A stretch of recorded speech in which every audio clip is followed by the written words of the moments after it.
your side. The way she leered at me. The blood merchant. I can't get it out of my head. It isn't like me. Not like me at all. I was being too precious, wasn't I? We could have used her potion. A moment of unpleasantry doesn't matter if there's a fine reward. I should have just gritted my teeth as always and let her have me for a bit.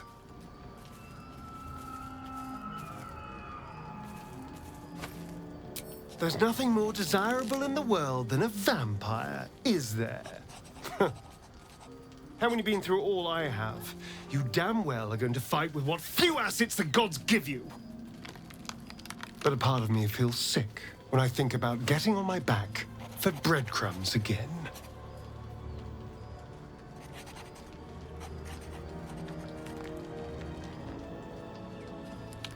Enjoyment? That didn't come into it. I never had a choice. I have bedded thousands of people. Half of them I barely remember. Most of them didn't even grant me temporary bliss.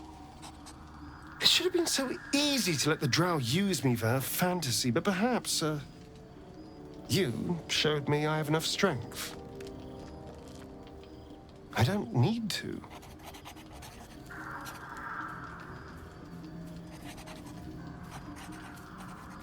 It isn't worth the scars anymore.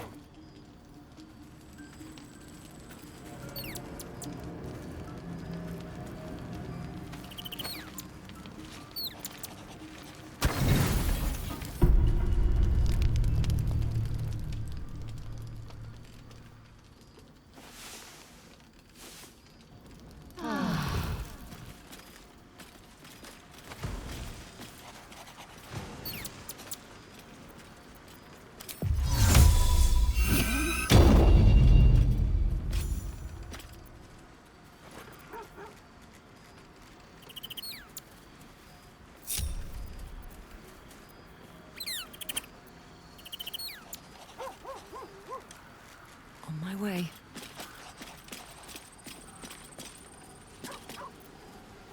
I don't believe it. They can't be. Breathe, child. Resist not the winds of change. Let them carry thee. No.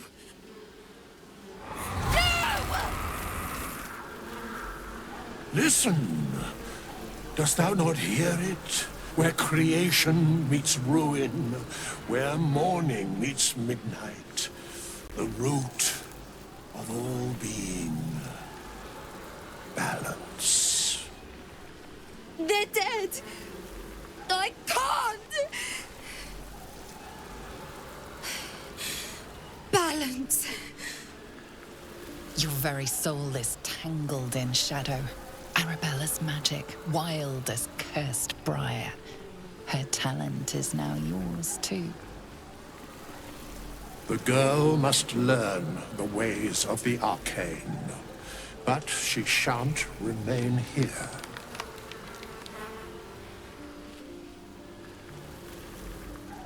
Arabella holds a power beyond reckoning, that of the decaying forest and the seedling that bore it. But it is unbalanced. Her yoke is already heavy. If she walks thy path, it will surely break. Arabella will depart once thou dost leave these accursed lands. She will find her way safely. Thus, it is fated. Bowman, you're making me leave.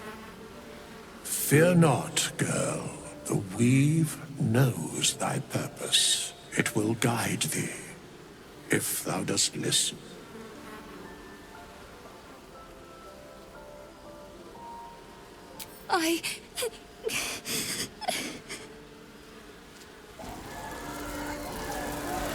You feel the grief fade as if it were your own. There is a lightness in her now, veiling the power within, soothing it. Is that my future?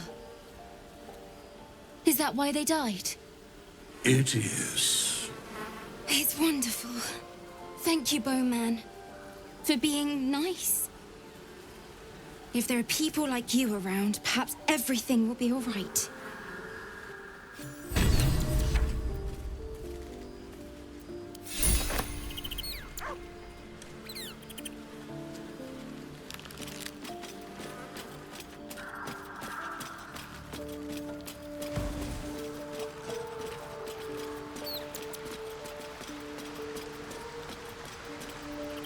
Still in control. Just.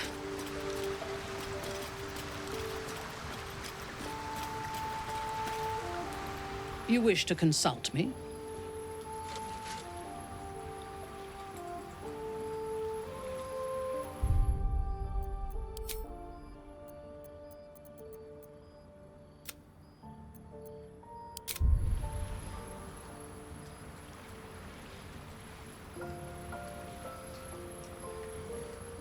I was the Absolute's dagger.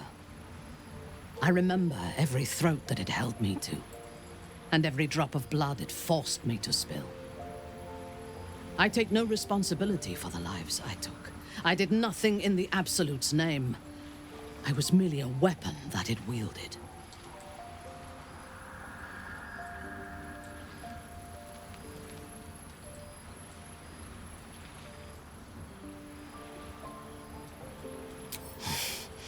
You have my sympathy.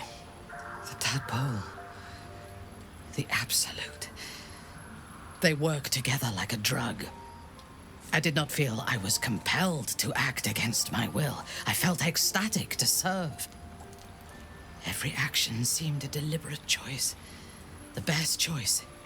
Even though I could no more have resisted its commands than flesh can resist decay. Even rational minds like ours cannot reject such a powerful influence. The Absolute can make the impossible seem inevitable.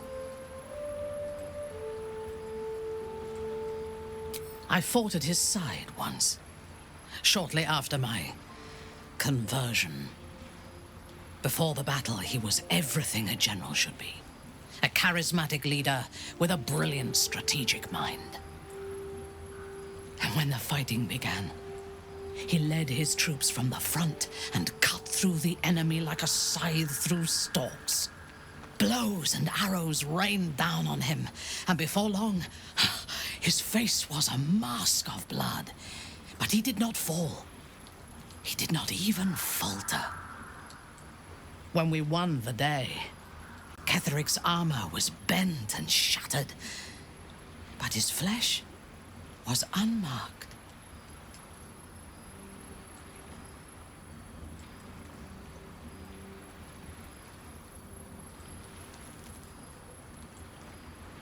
I have lived long enough to know that few things are impossible in this world. Oh, Ketheric's power is a rare thing, though. I have never seen its like. There is a connection to this night song of Balthazar's, whatever or whoever it might be. We must find it and destroy it.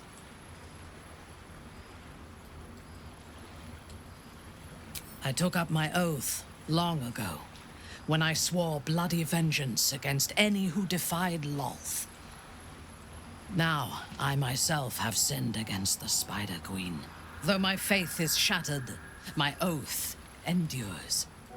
I am sworn to destroy all those who serve the Absolute.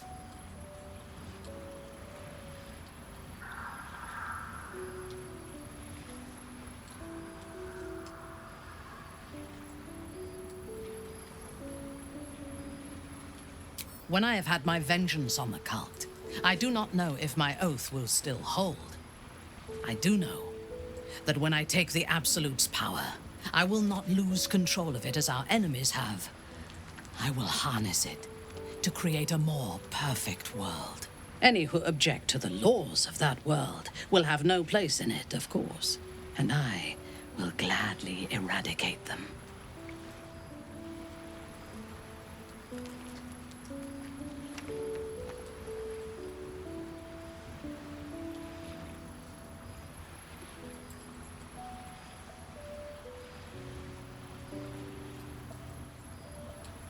A disparate collection of vagabonds and strays. Did you have anyone particular in mind?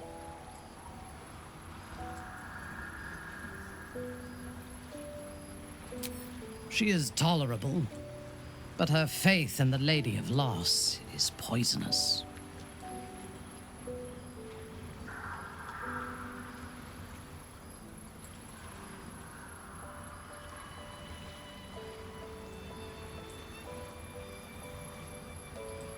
The Night Singer has some admirable qualities, far more than her insipid sister, but her followers are repressed. Take the child Shadowheart. She does not even know who she is, but still manages to pity herself. The very concept of Sharan worship is self-indulgent.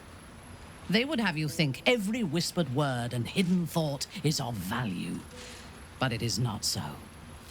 I have performed 1,000 interrogations, squeezing out the most guarded secrets held in heart, mind, and soul. I can tell you this. When the trivial parts have been whittled away and I have sifted through what remains, in most cases, a person amounts to nothing at all.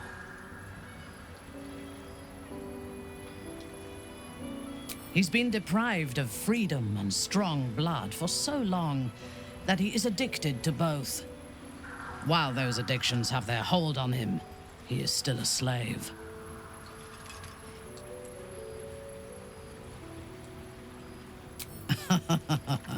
No.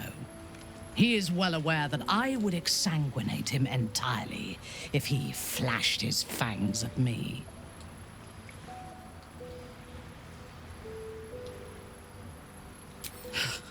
Free. What purpose does he have that does not involve his master? He fears him, he hates him, he dreams of him, and he will either kill him or die trying. Astarion is no more free of Cazador than you or I are free of our tadpoles. He will only be free when Cazador is dead, and that is as it should be. When the time comes, we must hope that he does not only take Cazador's long life, but the power that has sustained him as well. I have encountered few Githyanki in my life. Those that I did were raiders. They croaked out pleas for mercy in their alien tongue as they died. Meeting Lae'zel makes me wish I knew more of their culture.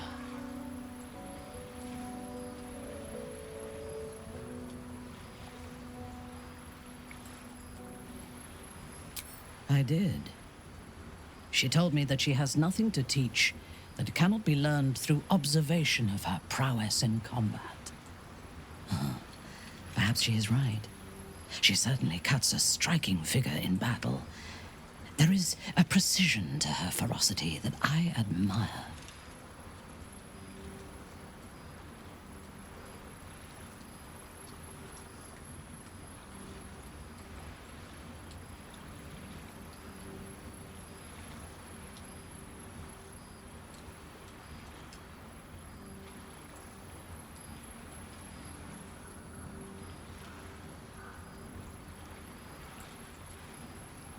I no longer listen to the whispers of the Spider Queen's web. I only obey my own heart's desires. Most Gith do not seem to know their own hearts, nor do they need to.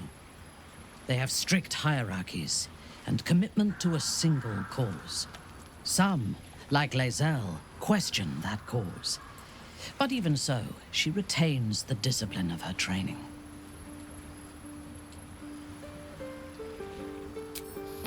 The wizard? No.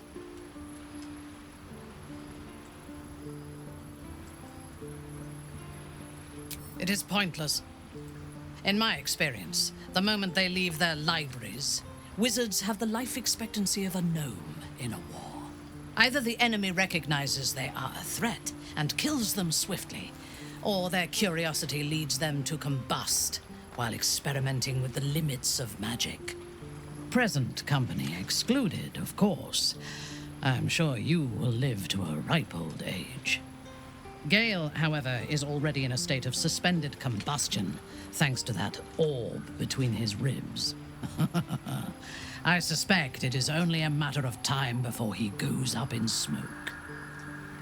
I will reserve my social graces for those who might live long enough to appreciate them.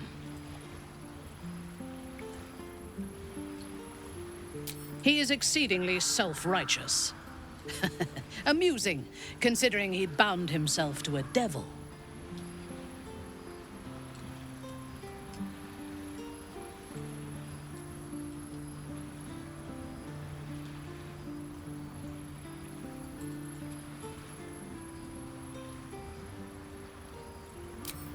Will doesn't just have blood and dirt on his hands. He has stains on his soul. Those last more than a lifetime. It is as it should be. Purity of soul and deed will not help us to survive the Absolute. I would rather be allied with a warlock than the spoiled son of a noble who has more experience with diplomats than devils. I have never known anyone so ferocious and unassailable in battle, and yet so fragile and impermanent in their very being. I often think of mortality as a curse. In time, all that I am and all that I have known and learned will be lost. In time, our cities will be dust. Karlak does not seem to have such anxieties. Perhaps because she cannot afford to. She exists in the moment, and she will burn out and be gone in a moment. There is something very beautiful about that. Then speak.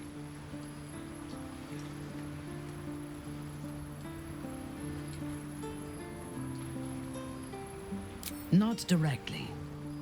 My memories were not removed. They were obscured by the Absolute's voice, by its presence.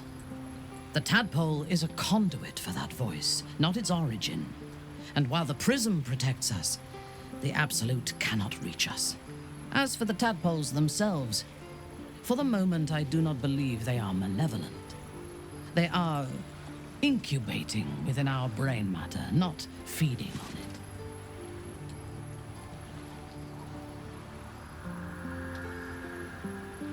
Is there a reason you chose me as your confidant in this matter?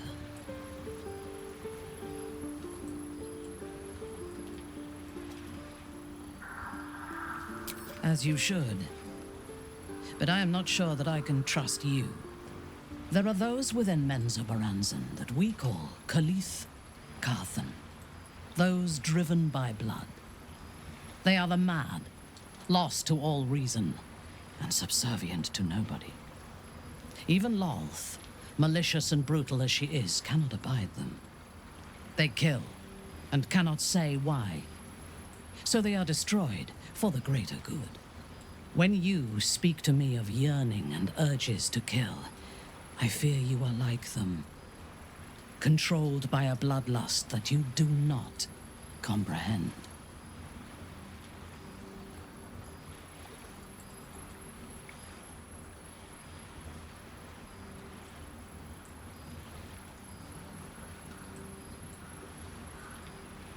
I would kill you without hesitation. But for you to even speak of this to me shows that if there is a madness in you, it does not own you yet. If it ever takes you, I will be there to put you down.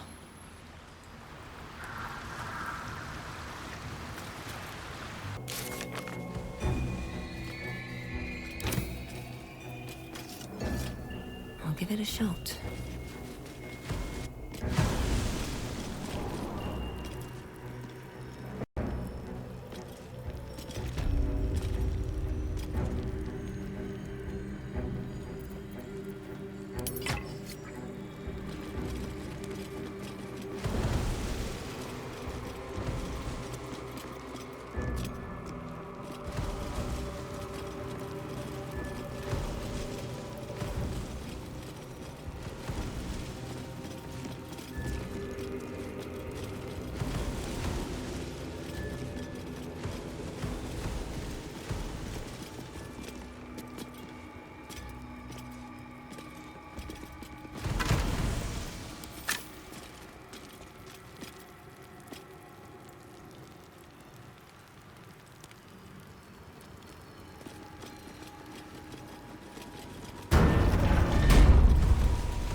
shall carry out General Thorm's will alone.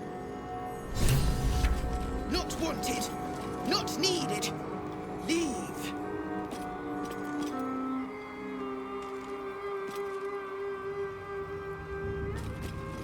Here lies Melodia Thorm, beloved wife and mother. E Amiel Telere Manon here.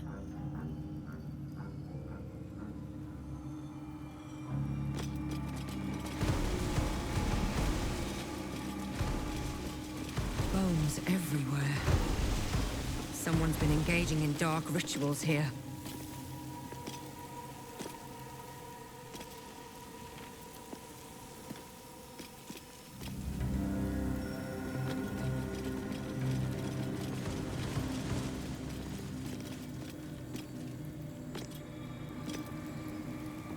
Anything of use?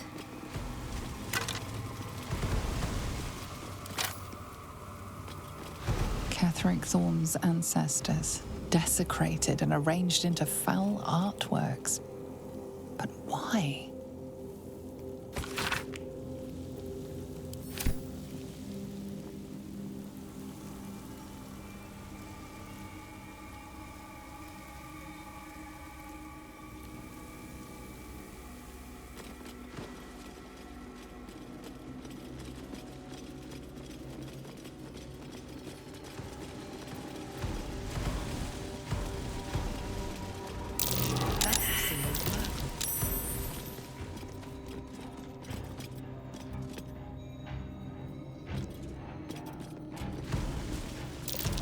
That's curious.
Looks like there's a temple under this place.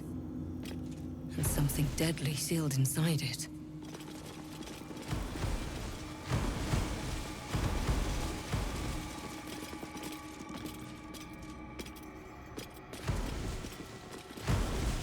An open, empty... a trap.